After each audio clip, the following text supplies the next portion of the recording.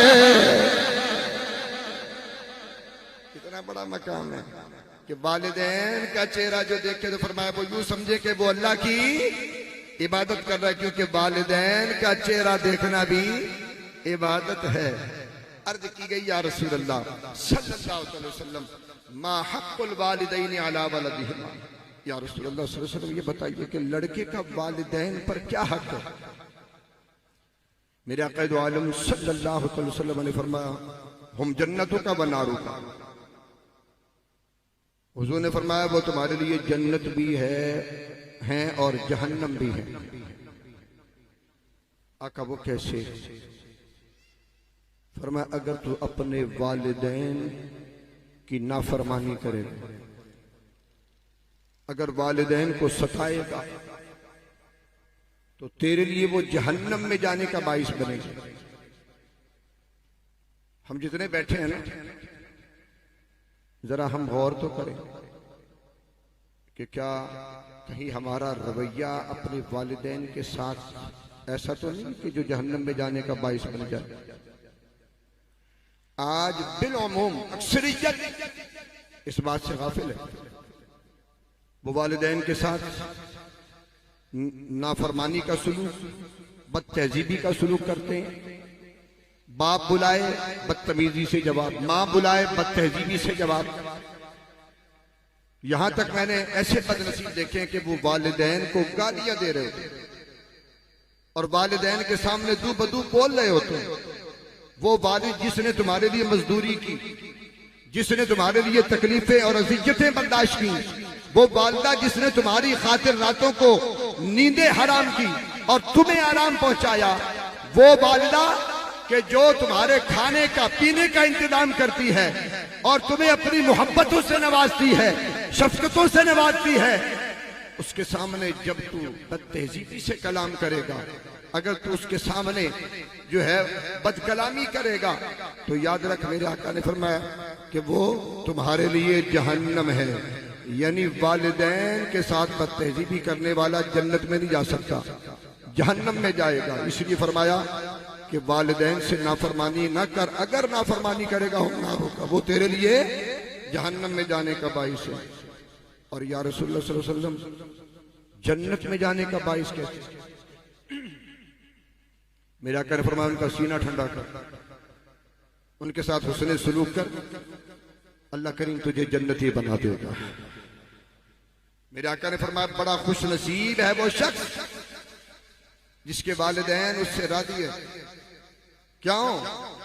आइए मेरे दोस्तों, मेरे कमली वाले मुस्तफा करीम ने फरमाया वो शख्स बड़ा खुश नसीब है कि जिसके वालिदैन उस पर सारी रात राजी रहे। वो रात को सोया, वालिदैन राजी हैं, आधी रात है वालिदैन राजी हैं, तीसरा पहर है वालिदैन राजी हैं। तो मैं जब सुबह फजर की नमाज के लिए उठता है तो उसका मकाम ये होता है वालिदैन राजी होते हैं। जब वो चारपाई से कदम जमीन पर रखता है तो फरमाया वो कदम जमीन पर बाद में रखता है, अल्लाह करीम उसके लिए जन्नत के 2 दरवाजे पहले खोल देता है। कितनी बड़ी शान है कि सारी रात उसके वालिदैन उससे राजी रहे। तो फरमाया जब वो सुबह उठता है ना तो उसके लिए जन्नत के 2 दरवाजे खोल दिए जाते हैं। और अगर किसी बदनसीब के वालिदैन सारी रात उससे नाराज रहे तो फरमाया उसके लिए जहन्नम के 2 दरवाजे खोल दिए जाते हैं। इसीलिए आका ने फरमाया हम जन्नतों का व नारों का, वो तुम्हारे लिए जन्नत भी है और जहन्नम भी है। आइए वालिदैन की खिदमत का सिला, बुखारी शरीफ, मुस्लिम शरीफ में यह हदीस पाक है। हदीस पाक क्या है? हुजूर अलैहिस्सलाम ने फरमाया कि बनी इसराइल के 3 आदमी सफर पर जा रहे हैं, रास्ते में ना सख्त आंधी आ गई, बारिश आ गई। अब उन्होंने अपने आप को बारिश से बचाने के लिए ना कोई जाए पना तलाश की। उन्हें ना पहाड़ की खो में एक गार नजर आई। वो तीनों के तीनों ना उस गार में दाखिल हो गए और जैसे वो गार के अंदर दाखिल हुए ना तो ऊपर से एक भारी भरकम पत्थर लुढ़कता हुआ आया और उसने आकर गार के दहाने को, मुंह को बंद कर दिया। अब वो तीनों शख्स उठे, उन्होंने उस पत्थर को हटाना चाहा जो गार के दहाने पर आकर जम गया। बड़ी कोशिश की लेकिन वो पत्थर अपनी जगह से हिलने का नाम नहीं लेता। अब वो बड़े परेशान हो गए और एक तरफ होके बैठ गए। अब उनमें से एक शख्स कहने लगा कि देखो, इस तरह बैठने से काम नहीं बनेगा, आखिरी उम्मीद अल्लाह की बारगाह है। ऐसा करते हैं कि हमने जो जिंदगी गुजारी है, इस जिंदगी में वो अमल जो सिर्फ हमने अल्लाह की रजा के लिए किया हो, उसका वसीला पेश करते हैं। हो सकता है ये मुश्किल, ये परेशानी हमसे दूर हो जाए। अब उनमें से ना एक शख्स बोला कि या मौला, तू जानता है कि मैं अपने चचा की लड़की पे आशिक हो गया, मैं मतलब बरारी के लिए उसके करीब जाना चाहता था। उसने कहा पहले 120 रुपए इकट्ठे करो। मैंने 120 रुपए इकट्ठे किए। जब मैं उसके पास गया तो उसने कहा देखो, मैं अल्लाह से डरती हूं, मैं चाहती हूं कि तुम मुझसे निकाह करो। तो मौला, मैं अपने इरादे से बाद आ गया, मैंने निकाह भी नहीं किया, अपने इरादे से बाद आया। मैंने 120 रुपए जो उसको दिए थे वापस नहीं लिए, तेरी रजा की खातिर मैं वापस आ गया। ऐ मौला, अगर मेरा ये अमल तेरी बारगाह में कबूल है तो इस पत्थर को हटा दे ताकि हम गार से बाहर आ जाए। फरमाया पत्थर थोड़ा सा हटा, लेकिन इतना अलग नहीं हुआ कि वो गार से बाहर आ जाता। दूसरा शख्स बोला, उसने कहा मौला, तू जानता है मेरे यहाँ चंद मजदूर मजदूरी के लिए आए। शाम हुई ना तो एक मजदूर मजदूरी लेने से पहले उसका मेरे साथ झगड़ा हो गया। वो मजदूरी लिए बगैर चला गया। मैंने उसकी मजदूरी से चंद थोड़े से चावल खरीदे, जमीन में काश्त किए, उनमें बरकत हुई। फिर मैं काश्त करता गया, यहां तक कि मेरे पास माल की कसरत हो गई। भेड़, बकरियां, गायें, भैंसे, गल्ला सारा जमा हो गया। 7 साल के बाद वो मजदूर आया, कहने लगा मैं फला दिन फला साल अपनी मजदूरी छोड़ कर गया था, मजदूरी लेने आया। तो मौला, तू जानता है, मैंने उससे कहा कि ये जितना माल मैंने कमाया ना, सब तेरी मजदूरी के नतीजे में सब ले जा। उसने कहा मुझसे मजाक ना कर, मजाक ना उड़ा, जो मेरी मजदूरी बनती है ना वो दे और मैं जाऊं। उसने कहा वल्लाह मैं मजाक नहीं कर रहा, ये सारा ही तेरा, तेरी मजदूरी के नतीजे में कमाया। मौला, तू जानता है वो सारे का सारा माल मैंने उसके हवाले कर दिया। ऐ मौला, अगर ये मेरा अमल तेरी बारगाह में मकबूल है ना, तो या रब्बल आलमीन पत्थर को हटा ताकि हम बाहर आ जाए। पत्थर थोड़ा सा सिरका, लेकिन इतना अलग नहीं हुआ था कि वो बाहर आते। अब तीसरा शख्स था, उसने अल्लाह की बारगाह में यूं फरियाद किया, मौला तू जानता है मैं बकरियां चराया करता था और जब वापस आता था बकरियों का दूध निकालता था ना, मौला तू जानता है सबसे पहले मैं अपने बच्चों के पास जाता, अपनी माँ बाप के पास जाता था और वो दूध उनकी खिदमत में पेश करता था। बाद में मैं अपनी बीवी बच्चों के पास आता था। ऐ मौला, एक रात तुझे इल्म है, ऐ मौला तू जानता है कि मैं बकरियां चराते चराते बहुत दूर निकल गया। ऐ मौला वापस आते आते काफी देर हो गई। ऐ मौला जब मैं वापस आया मैंने बकरियों का दूध निकाला, दूध का प्याला लेकर मैं अपने वालिदैन की खिदमत में हाजिर हुआ। जब मैं वहां पहुंचा मैंने देखा मेरे वालिदैन आराम फरमा है। ऐ मौला मैंने वो दूध का प्याला अपने हाथों में लिया और वहीं पर खड़ा हो गया। वालिदैन को उठाया नहीं कि कहीं मेरे वालिदैन के आराम में खलल न आ जाए। ऐ मौला, यहाँ तक के रात का दूसरा पहर गुजर गया, मेरे बच्चे रोते रहे, मैंने उनकी परवाह नहीं की। हत्ता के या मौला रात का तीसरा पहर आया, मेरी वालिदा की आंख खुली, उन्होंने कहा बेटा तूने हमें उठाया क्यों नहीं? मैंने अर्ज की अम्मी जान अगर उठाता आपके आराम में खलल आ जाता। ऐ मौला, मैंने उनको दूध पिलाया, फिर मैं अपने बच्चों की जानिब गया। ऐ मौला, अगर मेरा ये अमल तेरी बारगाह में कबूल है तो पत्थर हटा दे ताकि हम बाहर आ जाए। तो मैं जैसे ही उसने इस अमल का वसीला पेश किया, अल्लाह ने पत्थर हटा दिया, तीनों के तीनों गार से बाहर आ गए। मालूम ये हुआ वो अमल जो अल्लाह की रजा के लिए किया जाए, और सबसे बढ़कर वो अमल जो वालिदैन की खिदमत में किया जाए, अल्लाह को इतना पसंद आता है कि अल्लाह उस अमल के सदके में बड़ी से बड़ी मुसीबत को भी दूर फरमा देता है। वालिदैन की खिदमत का ये सिला है। फरमाया कि वो पत्थर जो गार के दहाने पर था हट नहीं रहा था, जब वालिदैन की खिदमत का जरिया वसीला पेश किया ना मौला, मैंने अपने वालिदैन की इस तरह से खिदमत की है, रब ने करम फरमा दिया। अगर आज परेशानियों से बचना चाहते हो, अगर मुसीबतों से छुटकारा चाहते हो, अगर मुआशरे के अंदर इज्जत और वकार चाहते हो, अल्लाह की बारगाह में अगर इज्जतें हासिल करना चाहते हो, तो मेरे दोस्त जिसके पास वालिदैन है ना, वो अपने वालिदैन की कदर कर, उनकी खिदमत कर ले।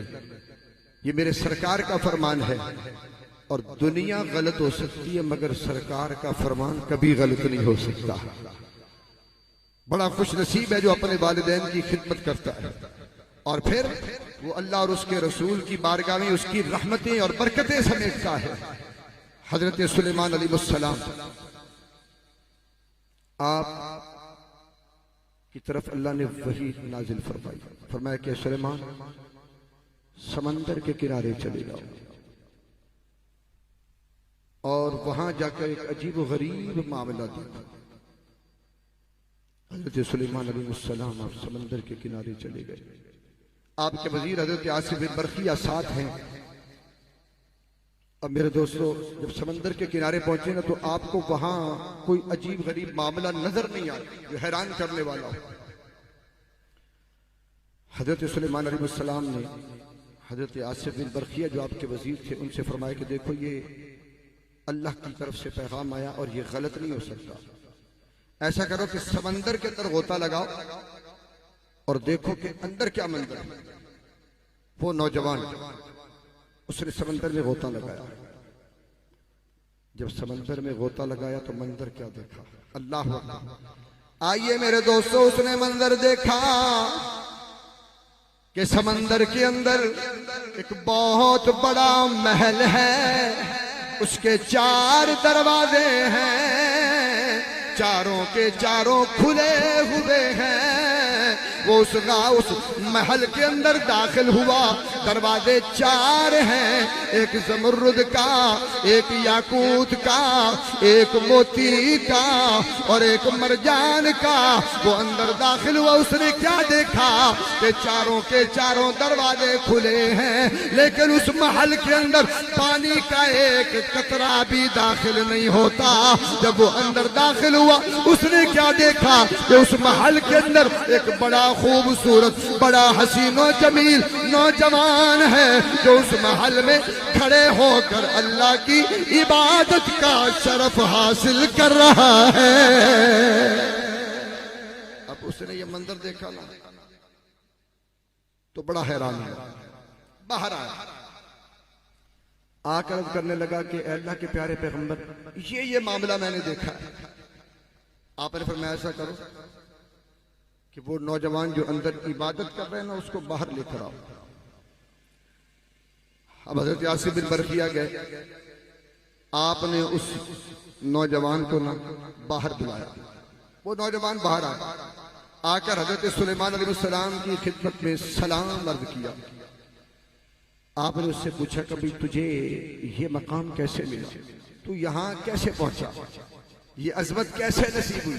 तो सुनिए, आओ मेरे दोस्तों, वो नौजवान अर्ज करने लगा कि ऐ अल्लाह के प्यारे पैगंबर, मैंने अपने बूढ़े माँ बाप की खिदमत की थी। जब मेरी वालिदा का इंतकाल होने लगा, उन्होंने दुआ दी कि मौला मेरे बेटे को लंबी उम्र अता फरमाना। और मेरे वालिद का जब इंतकाल होने लगा, उन्होंने दुआ की अल्लाहुम्मा अस्तखदिम वलदी फी मकान ला यकूनु लिश्शैतानी अलैहि सबील। उन्होंने दुआ की थी, ऐ मौला मेरे बेटे से अपनी इबादत की खिदमत उस मकान पर लेना कि जहां पर शैतान का गुजर ना हो। वो अर्ज करने लगा, जनाबे वाला अल्लाह ने मुझ पर करम फरमाया। मैं एक दिन समंदर के किनारे मैं सैर कर रहा था, मुझे ये महल नजर आया। मैं इस महल में दाखिल हो गया, ये महल मुझे लेकर समंदर के अंदर आ गया। कहने लगा कि आज वालिद की दुआ का सदका मैं उस मकाम पर अल्लाह की इबादत कर रहा हूँ कि जहाँ शैतान का गुजर ही नहीं होता। और अल्लाह करीम ने मेरी वालिदा की दुआ का सदका मुझे कई 100 साल की लंबी उम्र अता फरमा दी। अल्लाह अकबर। अब मेरे दोस्तों तवज्जो, वालिदैन की दुआ का मकाम देखें कि वालिदैन की दुआ उसमें कितनी बरकत है, कितनी खैर है, कितनी शान है, कितना मकाम है। तो क्या ही अच्छा हो कि अगर हम वालिदैन का सीना ठंडा करें और मुझे और आपको वालिदैन की दुआएं नसीब हो जाए। और जब उनकी दुआएं नसीब हो जाएं तो खुदा की कसम रब की तरफ से खैर और बरकत वाली अताएं नसीब हो जाएं। जनाब हजरत मूसा अला नबीना अलैहिस्सलाम, आपने अल्लाह की बारगाह में अर्ज की, ऐ मौला वो शख्स जो जन्नत में मेरे साथ होगा, ऐ मौला मैं उसे देखना चाहता हूं। अल्लाह करीम ने फरमाया कि मूसा ऐसा करो, फलां बस्ती में चले जाओ, वहां एक कसाब है गोश्त बेचने वाला, वो जन्नत में तुम्हारा साथी होगा। हजरत मूसा अला नबीना अलैहिस्सलाम अब वहां पहुंच गए, उस बस्ती में पहुंचे, कसाब का पता पूछा, दुकान पे पहुंचे। अब आप वहां पर ना थोड़ा दूर होकर बैठ गए। आपने मंदिर क्या देखा कि वो कसाब बड़ा जुबान दराज है, जुबान बड़ी लंबी है, बात भी कोई अच्छी नहीं करता, गोश्त भी अच्छे तरीके से नहीं बेचता। अब हजरत मूसा अलैहिस्सलाम बड़े हैरान हुए कि बज़ाहिर इसके अंदर कोई ऐसा अमल नहीं कि जिसकी वजह से ये मेरे साथ जन्नत में दाखिल हो सके। शाम हो गई। अब जब उसने दुकान बंद कर दी ना, हजरत मूसा अलैहिस्सलाम की जानिब देखा, कहने लगा जी आप मुझे कोई अल्लाह के नेक बंदे मालूम होते हैं क्या? आज की रात आप मेरे यहाँ मेहमान रहना पसंद करेंगे? आपने फरमाया हाँ जी बिल्कुल, मैं मुसाफिर हूं, तो मुझे ये बात कबूल है, मैं तुम्हारा मेहमान बनना चाहता हूँ। उसने हजरत मूसा अलैहिस्सलाम को साथ लिया, अपने घर ले गया। हजरत मूसा अलैहिस्सलाम फरमाते मैंने उसका साथ को देखा कि उसने ना सबसे पहले खुद अपने हाथों से आटा गूंदा, सालन तैयार किया, खाना तैयार करके ना उसने खाना मेरे सामने रखा और फिर दूसरे बर्तन में खाना डाल के ना वो एक पर्दे के पास जाकर बैठ गया। हजरत मूसा अलैहिस्सलाम फरमाते कि मैंने देखा कि वो ना एक निवाला जो है ना तोड़ता है, पर्दे के उस तरफ रखता है, फिर दूसरा नवाला तोड़ता है, चबाता है दांतों से, पर्दे के उस तरफ रखता है, और तीसरा निवाला वो खुद खाता है। हजरत मूसा अलैहिस्सलाम फरमाते मैं देखकर बड़ा हैरानी कि ये कैसा अमल है कि दो निवाले चबाकर ये पर्दे के उस तरफ और तीसरा नवाला ये खुद खाता है। हजरत मूसा अलैहिस्सलाम फरमाते मैं ये मंजर हैरानी से देखता रहा। थोड़ी देर गुजरी, आप फरमाते मैंने देखा कि दरवाजे पर दस्तक, तो वो कसाब दरवाजे की जानिब गया। हजरत मूसा अलैहिस्सलाम फरमाते मैं पर्दे की जानिब गया। मैंने जाके पर्दा हटाया ना, तो पर्दे के उस तरफ एक बूढ़ा मर्द और एक बूढ़ी औरत, वो उसके माँ बाप थे, ज़ईफ थे, उनके मुंह में दांत नहीं थे, तो वो निवाले चबा चबा के अपनी माँ और बाप के मुंह में डालता था। अगरचे गुनाहगार था, लेकिन मकाम क्या मिला सुनिए। हजरत मूसा अलैहिस्सलाम फरमाते हैं कि उसके माँ बाप ने मुझे देखा ना, तो फौरन पुकार उठे। अभी आपने तारुफ नहीं करवाया कि मैं अल्लाह का पैगंबर हूं, हजरत मूसा अलैहिस्सलाम ने तारुफ नहीं करवाया। देखा, हजरत मूसा अलैहिस्सलाम फरमाते हैं उसके माँ बाप ने मुझे देखा ना, फौरन पुकार उठे। क्या कहा? आओ मेरे दोस्त। वो बोल उठे अस्सलामु अलैका या मूसा कलीमुल्लाह।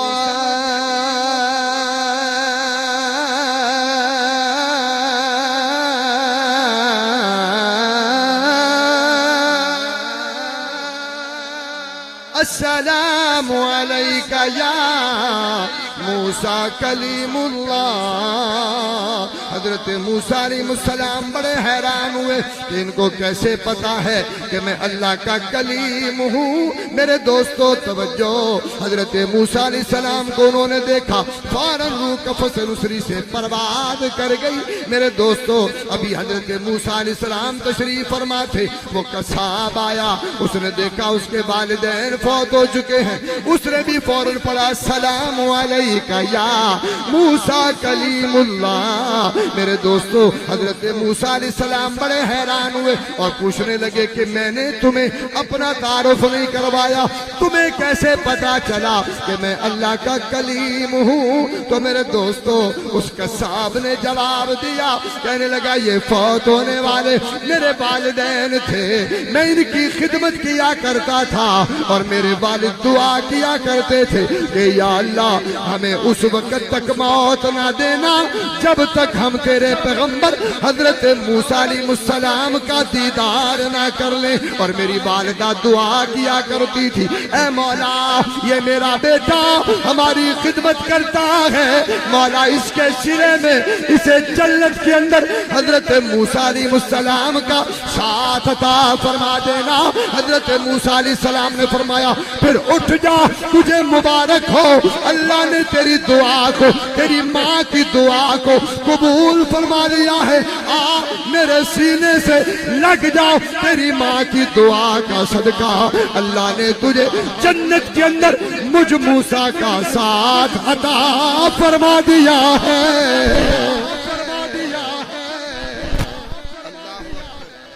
देखिए, ये वालिदैन की दुआएं हैं। आज हमारे अंदर इस चीज की बड़ी कमी है, हम वालिदैन की दुआएं नहीं लेते, बल्कि हम वालिदैन की बद्दुआएं लेते हैं। हमारे आमाल ऐसे हैं, खुदा की कसम जरा सोच तो सही कि तेरी माँ ने तेरे लिए कितने जतन किए हैं, तेरी माँ ने तेरे लिए कितनी तकलीफें बर्दाश्त की हैं। जब तू बचपन में होता था, रात को जब तू गीला होता था, वालिदा उस गीली जगह पर खुद सोती थी और सूखे पर तुझे सुलाती थी, और जब तू रोता था माँ बेचैन होती थी और सारी सारी रात तेरे लिए जाग कर गुजार देती थी, जब तक तुझे चैन नहीं आता था, तेरी माँ को चैन नहीं आता था।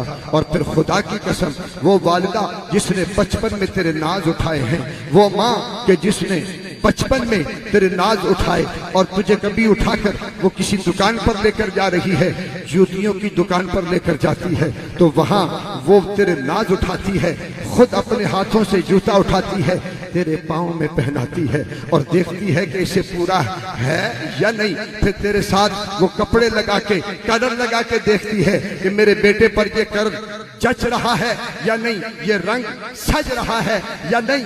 खुदा की कसम वही माँ जब तुझे पहनना नहीं आता था वो तुझे पहनाती थी, जब तुझे खाना नहीं आता था वो तुझे खिलाती थी, जब तुझे पीना नहीं आता था वो तुझे पिलाती थी, जब तुझे पता नहीं था कि यहाँ दर्द है तो वो तुझे दर्द से बचाती थी, जब तुझे पता नहीं था कि यहाँ नुकसान है वो तुम्हें नुकसान से बचाती थी।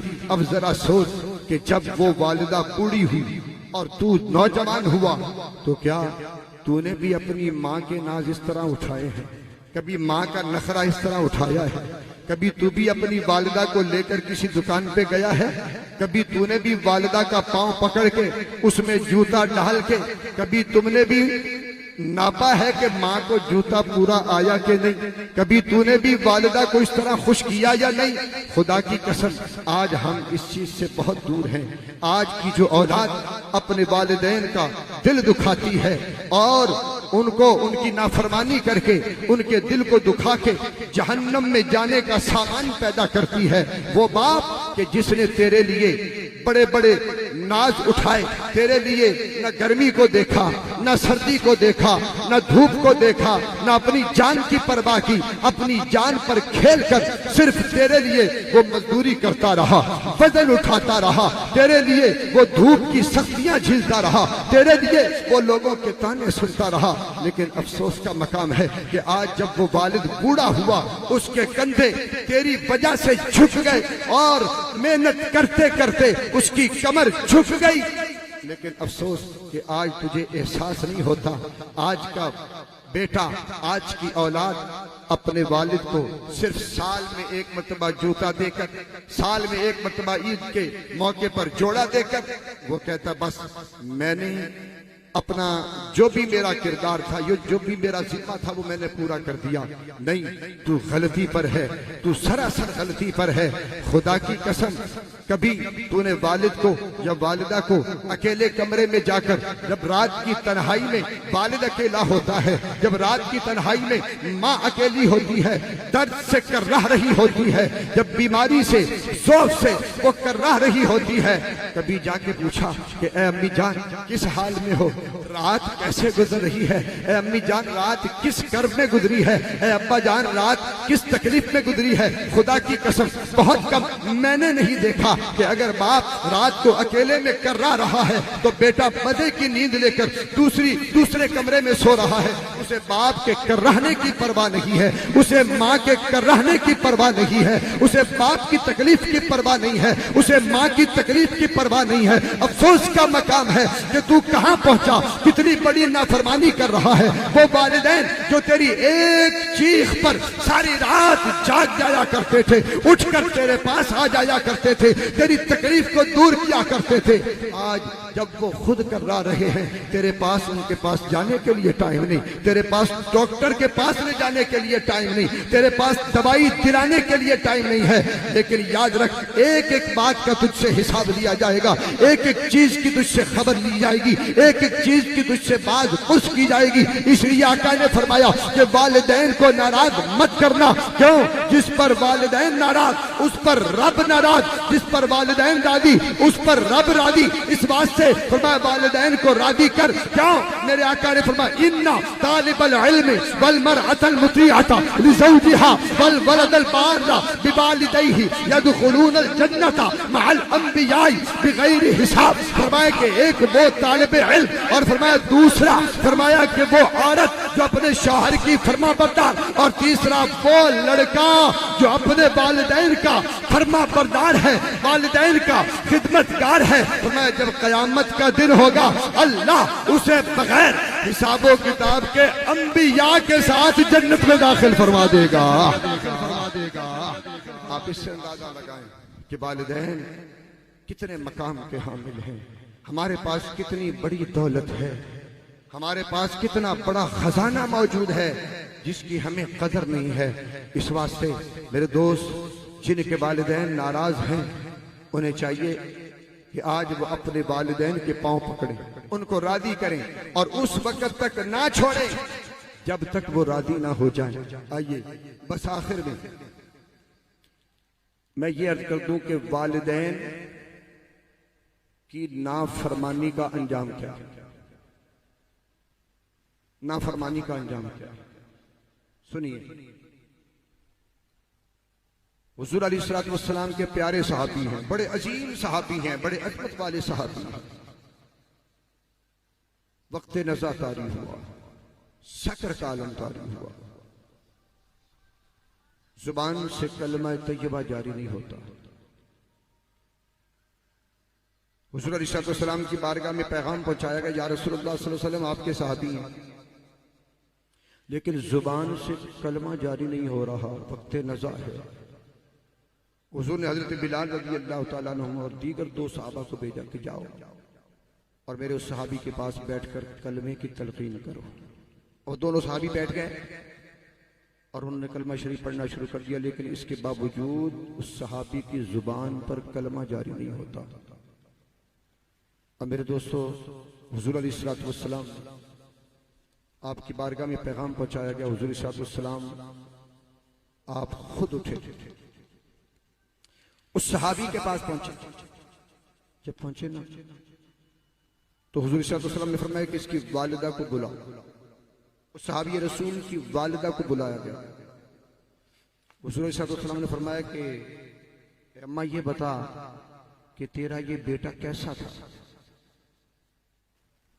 वो सहाबी रसूल की वालिदा करती, या रसूलुल्लाह सल्लल्लाहु अलैहि वसल्लम ये तो बड़ा अच्छा था, आपका सहाबी था, नमाजी था, परहेजगार था, रोजेदार था, सारे जो मामलात थे ये अदा करता था। हुजूर ने फरमाया वो तो ठीक है, नमाज भी पढ़ता था, रोजे भी रखता था, सारे मामलात थे, लेकिन ये बताओ कि तुम्हारे साथ इसका सलूक कैसा था।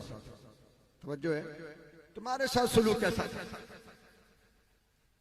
अर्ज की, या रसूलुल्लाह सल्लल्लाहु अलैहि वसल्लम सब ठीक था, लेकिन मेरे साथ इसका सलूक अच्छा नहीं था, ये मेरा दिल दुखाता था। हुजूर ने फरमाया अम्मा अगर ये बात है ना तो तू इससे राजी हो जा। जब तक तू राजी नहीं होगी ना इसकी जुबान पर कलमा जारी नहीं हो सकता। अब मेरे दोस्तों, मां ने कहा कि नहीं या रसूलुल्लाह सल्लल्लाहु अलैहि वसल्लम मैं इसे माफ नहीं करूंगी, इसने मेरा बहुत दिल दुखाया है, मैं माफ करने वाली नहीं। हुजूर ने साहबा से फरमाया साहबा लकड़ियां जमा करो, लकड़ियां इकट्ठी करो। माँ तो माँ होती है ना, या रसूलुल्लाह सल्लल्लाहु अलैहि वसल्लम ये लकड़ियां क्यों इकट्ठी करवा रहे हैं। हुजूर ने फरमाया लकड़ियां इकट्ठी करवाऊंगा, आग लगाऊंगा, तेरे सामने तेरे बेटे को जलती हुई आग में डालूंगा। अल्लाह अकबर। माँ अर्ज करती नहीं या रसूलुल्लाह कुछ भी है, मेरा नाफरमान गुस्ताख से, लेकिन है तो मेरा बेटा ना। या रसूलुल्लाह अपनी आंखों के सामने मैं इसे आग में जलता हुआ नहीं देख सकती। अल्लाह अकबर। मेरे आका ने फरमाया फिर जहन्नम की आग तो इससे भी 70 गुना ज्यादा बड़ी, यहां जलता हुआ नहीं देख सकती तो वहां जलता हुआ कैसे देखो। तवज्जो है, नमाजों पे मान करने वालों, रोजों पे फख्र करने वालों और मुर्शिद का हाथ जाके थामने वालों, थामना चाहिए, लेकिन याद रखना कि घर के मुर्शिद को पहले राजी कर। जो घर में है ना सबसे बड़े मुर्शिद ये हैं, जिसको माँ और बाप कहते हैं, ये हैं सबसे बड़े मुर्शिद। क्यों भाई, आका से बढ़कर है किसी का मकाम तो बता दें, और सहाबी रसूल से बढ़कर अगर किसी का मकाम है तो बता दो। हैं? नहीं, सारे वली गौस कुतुब मिल जाए तो सहाबी की गर्दे राह को नहीं पा सकते। हुजूर के सहाबी हैं, लेकिन जुबान पर कलमा जारी नहीं हो रहा। क्यों? मां का बेअदब है। मैं और आप किस खेत की मूली हैं, हमें कौन सा फख्र है, हमारे पास क्या है, कौन से नेक अमाल का जखीरा हमने इकट्ठा कर रखा है? तो इस वास्ते पहले घर के पीर को राजी कर। अब जब माँ ने कहा ना कि नहीं या रसूल अल्लाह, कमली वाले आका मैं ऐसा होते हुए देख नहीं सकती। आइए मेरे दोस्तों, मेरे कमली वाले मुस्तफा करीम ने फरमाया फिर अम्मा जान ऐसा करो, अपने इस बेटे को माफ कर दो, मेरे दोस्तों उधर माँ ने माफ किया, इधर सहाबी रसूल की जुबान पर कलमा तैयबा जारी हो गया। मेरे दोस्तों तवज्जो, ये सहाबियत का मकाम कोई छोटा मोटा मकाम नहीं, ये बहुत बड़ा मकाम है। सारे बली मिल जाए खुदा की कसम सहाबियत का दर्जा नहीं पा सकते। क्यों मेरे दोस्तों? बली बनता है तो इबादत से बनता है, कुतुब बनता है तो इबादत से बनता है, गौस बनता है तो इबादत से बनता है, अबदाल बनता है तो इबादत से बनता है, औताद बनता है तो इबादत से बनता है, कुतुब इरशाद बनता है तो इबादत से बनता है, ताबई बनता है तो इबादत से बनता है। खुदा की कसम सहाबी जो है वो इबादत से नहीं बनता, न कुरान की तिलावत से बनता है। हाँ, अगर सहाबी बनता है तो बस मुस्तफा के चेहराए बद्दुहा की जियारत से बनता है। ऐसे नहीं बनता। मुस्तफा का चेहरा अनवर देखता है बराह रास्त अपने सर की आंखों से, तो फिर वो सहाबियत का दर्जा पाता है। जब उसको छूट नहीं तो मेरा और आपका क्या मकाम है। इस वास्ते मेरे दोस्त सोच कि आज हम किस मकाम पर हैं। क्या आज हम वालिदैन को राजी कर रहे हैं या नहीं? उनका दिल तो नहीं जला रहे, उनका सीना तो नहीं हम जला रहे, कहीं उनको हम नाराज तो नहीं कर रहे। इस वास्ते खुदा का वास्ता है, आज का ये सबक जो मैंने दिया है इसको याद करने की कोशिश करना और इस पर अमल करने की कोशिश करना। इंशाअल्लाह जो अमल कर जाएगा दुनिया के सफर में भी बेड़ा पार, कब्र में भी बेड़ा पार, इंशाअल्लाह हशर में भी बेड़ा पार हो जाएगा। वाखिर दावाना अनिल हम्दुलिल्लाहि रब्बिल आलमीन।